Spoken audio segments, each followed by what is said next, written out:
La caja de voces. La expedición de las palabras. Con Andrés Neumann. Arrancamos una nueva entrega de La caja de voces con Andrés Neumann. Andrés, buenas noches.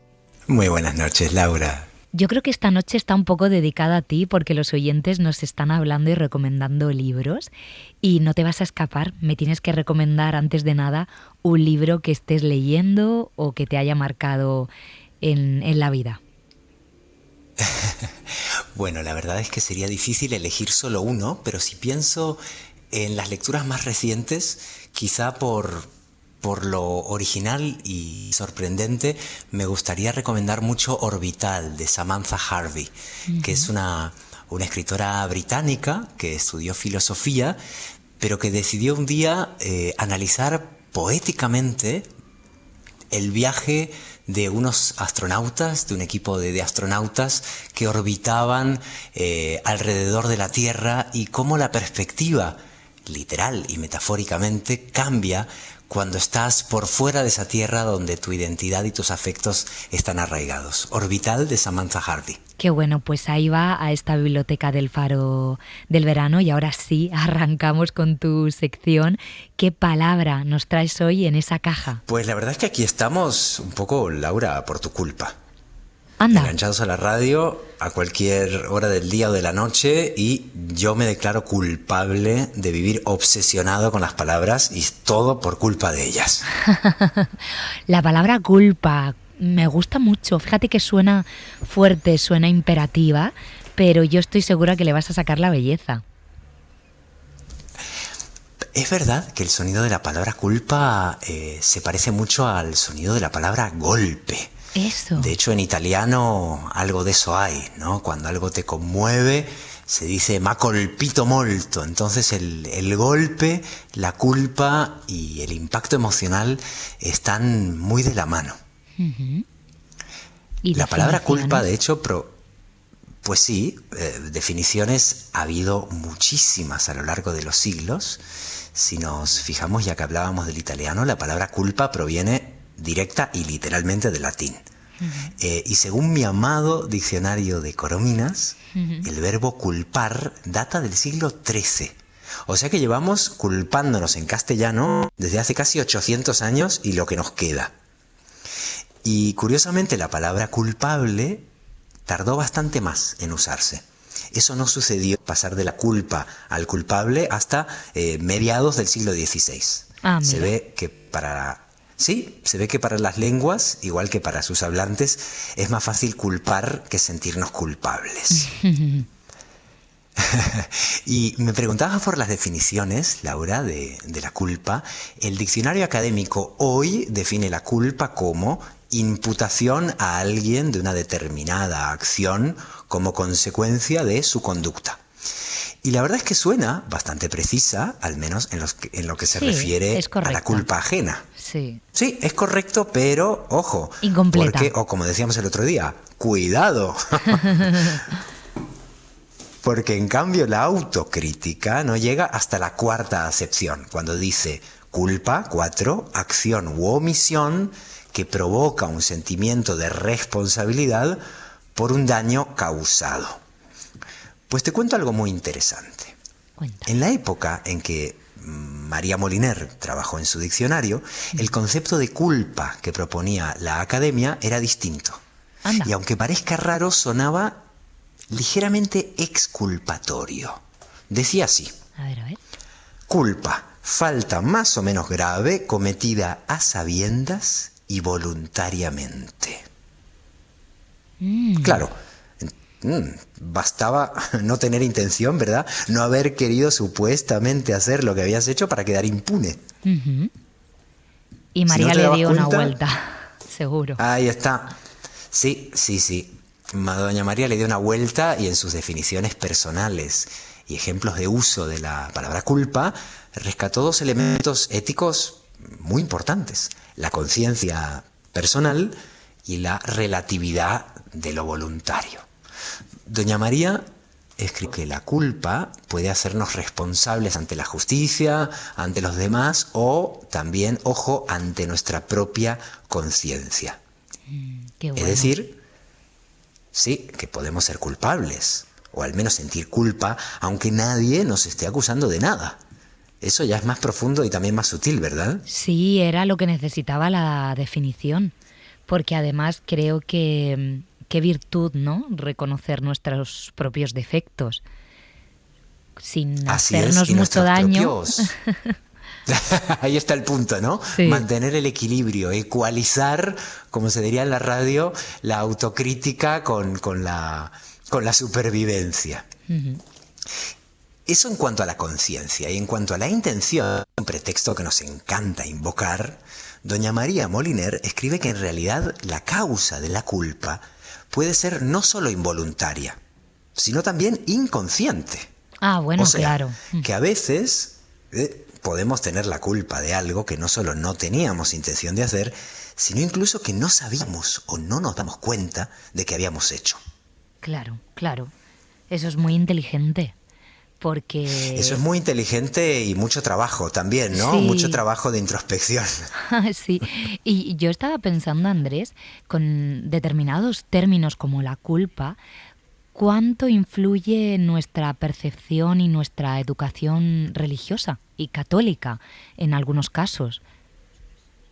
Absolutamente, como diría el apóstol Juan, además, el que esté libre de todo eso, que tire la primera piedra o que eche la primera culpa, ¿no? Por un lado, la culpa se nos inocula religiosamente, y al mismo tiempo esos propios sistemas de valores nos permiten algún modo de exculparnos. Y cerramos mi diccionario preferido, el Moliner, con uno de sus ejemplos de uso. ¿Recuerdas, Laura, que el Moliner incluye cientos de miles de ejemplos de uso preciosos y que doña María se inventó en la mayoría de casos, o incluso que se le ocurrieron escuchando la radio, en programas como el tuyo? Bueno, pues entre sus ejemplos de uso, el que más me fascina es este. El reloj ha tenido la culpa. El reloj tiene la culpa de tantas cosas en nuestra vida y en la radio, ¿verdad? Pero qué genialidad. Voy a utilizarlo todo el rato. He llegado tarde. El reloj ha tenido la culpa. ¿Verdad? Y así Se me ha hasta el olvidado. último minuto de nuestras vidas. Se me ha olvidado felicitarte por el cumpleaños. El reloj ha tenido la culpa. Es que además... Y lo dijo doña María Moliner. Así que puedes... podemos llevarlo a la metáfora autoridad. también. Sí. Así es. Oye, ¿te has dado cuenta, Laura, que en el habla cotidiana y también en la escritura cometemos habitualmente un error lingüístico que a mí me parece bien curioso y que valdría la pena pensar? ¿Cuál? Cuando queremos decir que algo ha sucedido gracias a alguien, o si queremos expresarle nuestra gratitud, tendemos a decir que es por culpa de esa persona. Ay, es verdad. Por culpa de no sé quién he conseguido hacer algo que me proponía, ¿no? Sí, le damos la vuelta a la palabra. Exacto. Un poco. Felicitamos a alguien diciéndole esto es por culpa tuya, ¿no? Cuando lo hacemos con intención humorística o irónica, esa frase por supuesto tiene sentido. Pero de tanto repetir la fórmula de la culpa, estamos empezando a perder la capacidad de expresarlo al contrario, en sentido positivo. Ya casi nadie tiene el mérito de nada. Preferimos decir que todo el mundo tiene la culpa de todo o de algo. O sea, ya no damos las gracias, acusamos, aunque sea en broma. Y me pregunto si este empobrecimiento lingüístico esconderá quizá una forma de ver al prójimo y de relacionarnos con los demás. Pues puede ser. Puede ser que estemos hablando entre líneas. La lengua, como siempre, nos autorretrata, aunque sea inconscientemente, como decía doña María. Y hay también algunas expresiones con la palabra culpa, y quizá la más común de todas es echar la culpa. Nos hemos acostumbrado a esta expresión, echar la culpa, que en realidad esconde una metáfora muy, muy sabia. Si podemos echarla, la culpa, es porque el idioma sabe que culpa puede ser una especie de arma arrojadiza que se lanza de un lugar a otro. Que se escupe. La culpa, sí. Exacto, que se escupe, que se lanza a distancia o a la cara de alguien. La culpa como objeto móvil, incómodo y con capacidad de herir. Echar la culpa, que aparece volando hasta que llega a nosotros. Otra expresión metafórica que a mí me encanta es lavar las culpas. Por ejemplo, lo hace para lavar sus culpas. ¿Tú lo has escuchado? La verdad que sí, muchas veces. Y estaba pensando que hace mucho que no, porque era algo que decían mis abuelos. ¿Ah, sí? Sí, lavar las culpas. ¿Y tú qué te imaginas cuando escuchas esa frase? Pues la verdad es que lo llevo a la iglesia. Me imagino a la gente confesándose. Ah, qué interesante. Se están lavando las culpas. Yo que soy menos trascendente, me imagino una lavadora. Ah, bueno. Quizá tendría más sentido imaginarse un lavado a mano, ¿verdad? Que cueste un poquito más lavarlas, que tengas que poner el cuerpo en ello, mancharte las manos. Como si la culpa, o la conciencia, mejor dicho, fuese de un material lavable, con manchas más o menos efímeras. ¿No te pasa cuando tienes un mal día? A mí me pasa. Y me doy una ducha que me parece que te quitas todas esas cosas negativas, incluso las culpas que te has echado a ti mismo. Totalmente, totalmente. Es como si esa frase hecha, lavar las culpas o lavar otras cosas que en principio no son físicas, se encarnasen, se volvieran cuerpo. Y es así como las metáforas pueden de pronto adherírsenos a la piel. Y hablando de metáforas, ¿qué te parece si volvemos a Sor Juana, de la que hablamos la semana pasada, ¿recuerdas? Sí, venga, un nuevo poema, ¿no? De Juana. Sí, uno de sus poemas más célebres, que habla precisamente de las culpas que echamos injustamente a los demás y muy especialmente a las demás, y de las acusaciones que se pueden volver en nuestra contra, como una especie de espejo culpable. Adelante. Este poema, que es un monumento a la valentía y al ingenio, escrito en pleno siglo XVII, dice así, mucha gente lo reconocerá. Hombres necios que acusáis a la mujer sin razón, sin ver que sois la ocasión de lo mismo que culpáis. Si con ansia sin igual solicitáis su desdén, ¿por qué queréis que obren bien si las incitáis al mal? Combatís su resistencia y luego con gravedad decís que fue liviandad lo que hizo la diligencia. Dan vuestras amantes penas a sus libertades alas y después de hacerlas malas las queréis hallar muy buenas.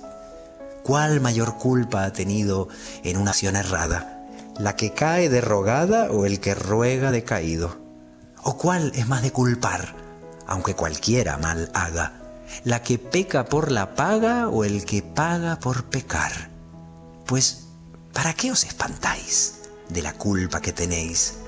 Queredlas cual las hacéis, o hacedlas cual las buscáis. Guau, querer a las culpas. Qué sabia Juana, ¿eh? Este poema es para releerlo por todas las lecturas que tiene. Pues sí, y es inevitable como lector sentirse culpable, pero también agradecido por la lucidez de la poeta. Sí, por cierto, la voz, el tono de tu voz cambia según estabas leyendo este poema, por lo que cuenta, ¿no? La voz se adapta al texto, y es que al final la culpa nos lleva a sentir cosas muy fuertes. Sí, puede generar extrañamente empatía también, porque la culpa puede separarnos de alguien o señalar a alguien, pero también puede ser un territorio con el que nos identifiquemos en mayor o menor medida todos. Por eso, para ir cerrando este pequeño recorrido por algunas culpas cotidianas, se me ocurren dos sentimientos de culpa que solemos compartir muchas personas en distintos momentos de nuestra vida. La culpa de clase es una, y la culpa en la crianza. Explícame las dos. ¿Has visto cuando vas de compras? Sí. Sí, a ver si te identificas con la primera. ¿Has visto cuando vas de compras, por ejemplo, y según qué te pase o que veas o con quién te cruces, pasas de la adrenalina del consumo a la conciencia de las desigualdades y lo que podemos llamar la cadena de explotaciones? Pues sí, es verdad. Y dices, ¿qué estoy haciendo?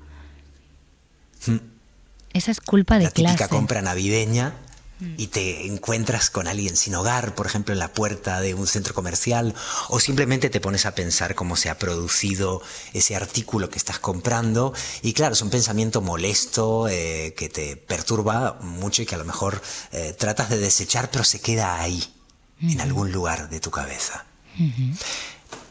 Es un sentimiento bastante habitual y de pronto me di cuenta de que nunca había intentado expresarlo desde la poesía.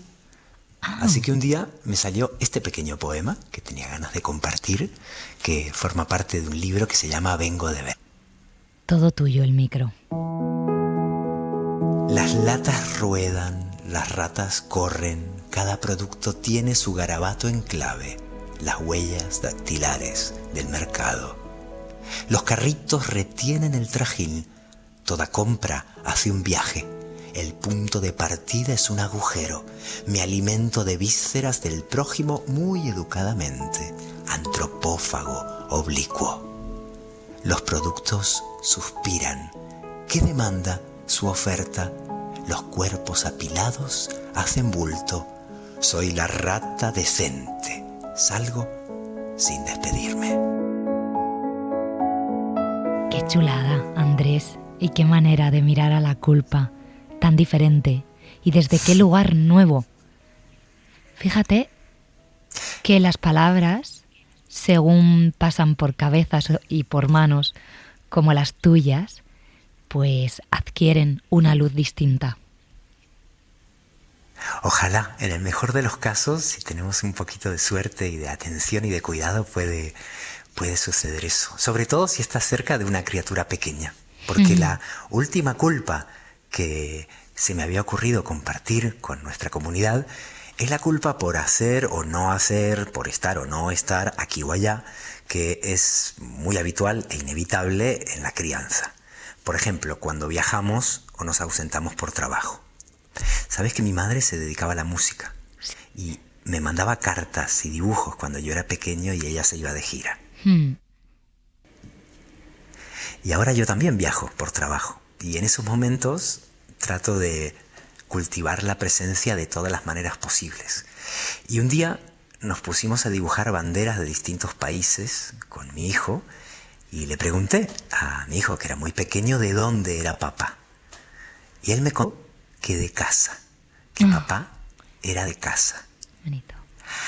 Así que otro día, de vuelta de un viaje, nos pusimos a dibujar casas, creo que era con rotuladores y acuarelas. Y empezamos a hablar de cómo sería nuestra casita ideal. Y mi hijo me dijo textualmente, no lo olvidaré nunca: mi casa ideal tendría un caminito para volver a casa. Qué bonito. Y yo siento que gracias a mi hijo ese caminito de vuelta a casa existe, porque es él. Qué bonito, qué buena forma y qué bonita forma de terminar este ratito de charla compartida.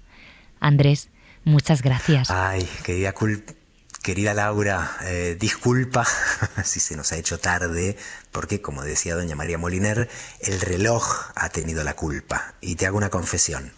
¿Cuál? Jamás en la vida, jamás me sentiré culpable por cantar en el faro contigo. Tenemos razones de sobra y es gracias a ti y a la gente que nos escucha.